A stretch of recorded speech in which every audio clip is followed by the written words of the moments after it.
It's Friday. We're on the Big Game Hunters. Hashtag MagnaOnAir. We got my buddy Jason Berard, Senior Search Consultant with Magna Search Group. Yep. We got Landon Hood, Senior Search Consultant with Magna Search Group. And today, what are we going to talk about? We're going to talk about the sharing economy.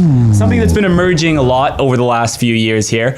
Something, we're talking the Ubers of the world. We're talking about the business of people getting together and collaboratively sharing their goods, their services. Let's just jump into this intro here. Let's just jump into this. We're talking about the sharing economy. Sharing is caring. You can say it loud. Sharing is caring. I need to come in a little bit more impactful because we were talking about the services. We were talking about the products. We're talking about already established resources and how we can maximize those resources to put a few extra dollars in our pocket. But what we're finding is that it's no longer just a few extra dollars in our pocket. We're finding this to be full-on career choices or full-on, income streams that people are focusing 100% of their attention. Yeah, I mean, sometimes people are supplementing their income with these jobs, and sometimes you're seeing it. They're calling the gig economy or sharing in the gig economy, basically, where people are doing this full time, as opposed to being a cab driver, they're being a full-time Uber driver. I mean, right now, these companies are really growing. We're seeing $17 billion companies right now with over 60,000 employees, and investment firms are starting to take notice. We've got, I think it's $15 billion in funding has gone into the sharing economy. That's more than all of social media combined.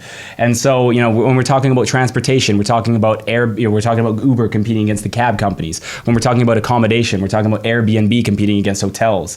We're talking about goods, Etsy competing against, Amazon. And so, I mean, there's a lot of, people are starting to wonder, I mean, is this going to shape the way jobs are being, is this going to shape the marketplace for jobs? Is it going to shape the way the economy works? The big question basically is it bringing, more wage earning opportunities for people? Is it helping the economy and providing more, economic inputs? Or on the other side of the scale, is it, displacing traditionally secure long-time jobs like cab drivers and basically creating this land of part-time, low-wage work? And so, I mean, that's the big question. And that's kind of like the food for thought on today's show. I mean, when you look at a company like Uber, okay, so we always like to use Uber because people use Uber now as a noun and as an adjective at the same time. These are the Uber of everything, right? So when you look at a company like Uber, you've got people who will do it part-time. You've got people that will do it full-time. You've got jobs created by the magnitude and the scale of the company that they've managed to grow in such a short period of time. Okay, so there's jobs created. There's a lot of money that gets poured back into the economy.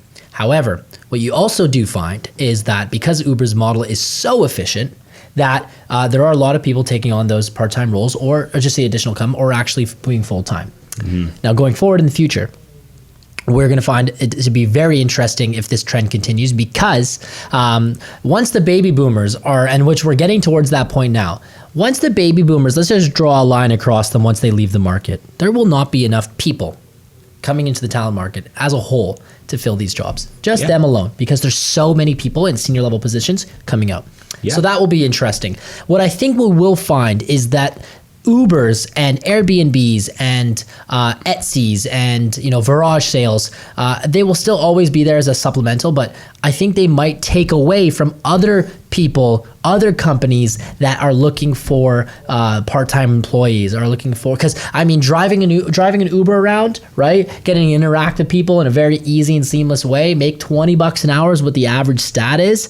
That's pretty good. I don't see, McDonald's paying $20 an hour for a job that requires no education, more so just a friendly attitude, right? Yeah, I mean, I don't see the sharing economy jobs basically taking over for a lot of the professionals out there. I could see it definitely, it taking over for a lot of the more like wage type jobs. Sorry, what I meant though is that people's attention will be focused maybe on that. Maybe I'm 25, 26, I go into that before going to career where at 30 they want 5 years of experience, but 30 I'm just entering in because I've been doing this for a bit. I've been doing the gig stuff. It's been enjoyable. I think, the past, it used to be somebody who would just work at a job 40 years, they'd retire, it was 40 over. years. So now it's, people might work at 6 to 8 jobs over the course of years. It's becoming more and more. People are jumping around jobs a little bit. The future might be somebody has 6 jobs at once. I mean, we're seeing right now, there's engineers who are part-time Uber drivers. I think it's the stat is 40% of the Western population right now it participates in the sharing economy. So maybe they rent out at Airbnb, maybe they drive an Uber, maybe they don't have the exact stats on who's actually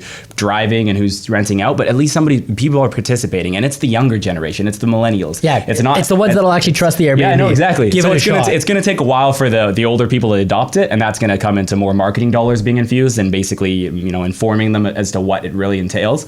But right now the younger people who are obviously the future are really participating in this. So I think it definitely it's going to shape the way people sort of supplement their income. I don't think because of what you said earlier in terms of the baby boomers, you mentioned that it's ending. We're in the sort of the end phase of baby boomers being in the job market. I think 2020 is basically when almost all the baby boomers are going to be retired. And so right now there's 48 million professional jobs that the baby boomers were holding. That's going to transition closer to about 30 million available workers. So that's what there's going to be plenty of available permanent time jobs. Of course, the recession is going to be affected by a lot of different things, but these full-time jobs are there for the taking over the next 15 years or so. So I do think that as much as these jobs are being created and more technology comes with greater inputs and greater amounts of jobs, the full-time professional jobs aren't really going anywhere. I think they're definitely going to be there. No, but no one's going to be there. But people will be trying to fill them and also supplementing their income with these other things. Yeah, exactly. It's a tool. Like the one thing that you cannot argue about any of these companies, regardless of what kind of press you see, regardless of what industries they're disrupting, like they're amazing platforms. I'll just speak to Vancouver, for example. Right now in Vancouver, Uber's banned. And we use a service that's created for the taxi drivers here. And I completely understand other people's perspectives of why it gets banned or why it doesn't. But just from a user standpoint, it's an app called eCab. And I use it, and I've used Uber, and they are miles away from a user experience standpoint, a design standpoint, and just an efficiency standpoint. I call a cab and it doesn't show up many times. Uber, you can see where the car is on the map. Like these platforms are amazing, and they're only going to get better, and we're only going to see more of them. So it's so hard to predict like the full outcome of what's going to happen once the baby boomers leave the market. So many different ways of making money, so many different companies that start, so many positions to fill. I mean, the war of talent is one thing, and it's only going to get worse. But in San Francisco, it's like times 50 because a lot of the companies there, for technology standpoint, it's a hub. Everyone knows that. They're looking for world-class talent. They will take them from anywhere. There's a lot of money backing them. Mm-hmm. Is it a sustainable model if you were going to do Uber your whole life? Honestly, there's nothing wrong with it. Well, 11 of those $17 billion companies, there's $17 billion companies that are out there that are participating in the shared economy. 11 of them come from California, and most of those are right in the Bay Area. So that's a huge, obviously San Francisco is huge. And so, you're seeing this war for talent, and you're seeing wages increase, and you're seeing cost of living increase. And it's almost like an experiment for the future. What I think is going to be the most interesting thing is, a lot of these companies, when they start, they take on a lot of debt, they take on a lot of funding, and they're very heavily backed. All of the companies that we've spoken about are very heavily backed by a lot of They're money. owned by the 1%. They're owned by the 1%. And the reason that they need so much capital is because their operating costs are through the roof. Their cash burns ratio is like magnificent. It is a beautiful thing how fast that they can burn through their cash burning machines. So what I think is going to be interesting, because the sharing economy is now and is fully ramped up now, we know that these companies are, as much money they make and things like that, the profits are coming in, I'm sure, but it'll be interesting to see which one out of these sharing economies, when they do take their company public and they do raise those additional funds, to see where that profit goes. Because no business is going to stay in business for more than 5 years if it doesn't bring in any profits, right? Yeah, no, absolutely. Airbnb is a 7-year success story, right? A 7-year overnight success story, as they call it.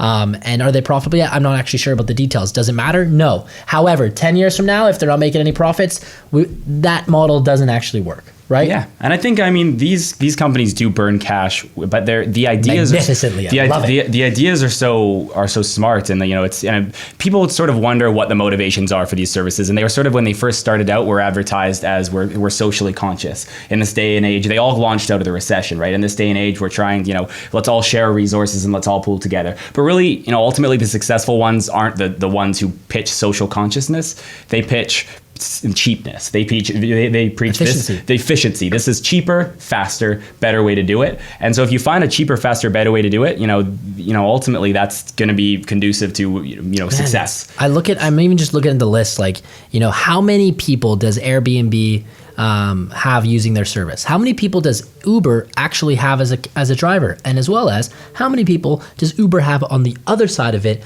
running the company? Yeah, I think Uber. I believe I read a stat. Uber has over 1 million drivers. That's across, which is crazy for a company so new. But it's that stat too, right? Like the biggest transportation company owns no inventory. It owns no cars, right? Yeah. The biggest media content site publishes no content, or creates no content. We're living in the age of intangible, selling dreams, selling ideas, and selling, not actually producing stuff, but sort of, and that's where some of the economists argue that this isn't going to help the economy at all because it's not actually building anything. It's sort of just leeching off of other things. It's pushing, but at the same time, ultimately, I think it's a good thing. If anything that makes something better, makes something faster, makes something cheaper, and is helping people out and also contributing and supplementing other people's income, I think is a And I was reading a report, like I know that this conversation has been kind of all over, but it's there's so many points to discuss. Like I was even reading an executive has actually sold his car. He lives in Seattle. Sold his car, and all he does is Uber. And what he does is it's like his own private chauffeur. It's always going to be there, and then he gets in the car and he does his work. And you get your favorite Uber drivers, dude. He does it in 30 minutes. Awesome. You sell the car, like there's no gas, like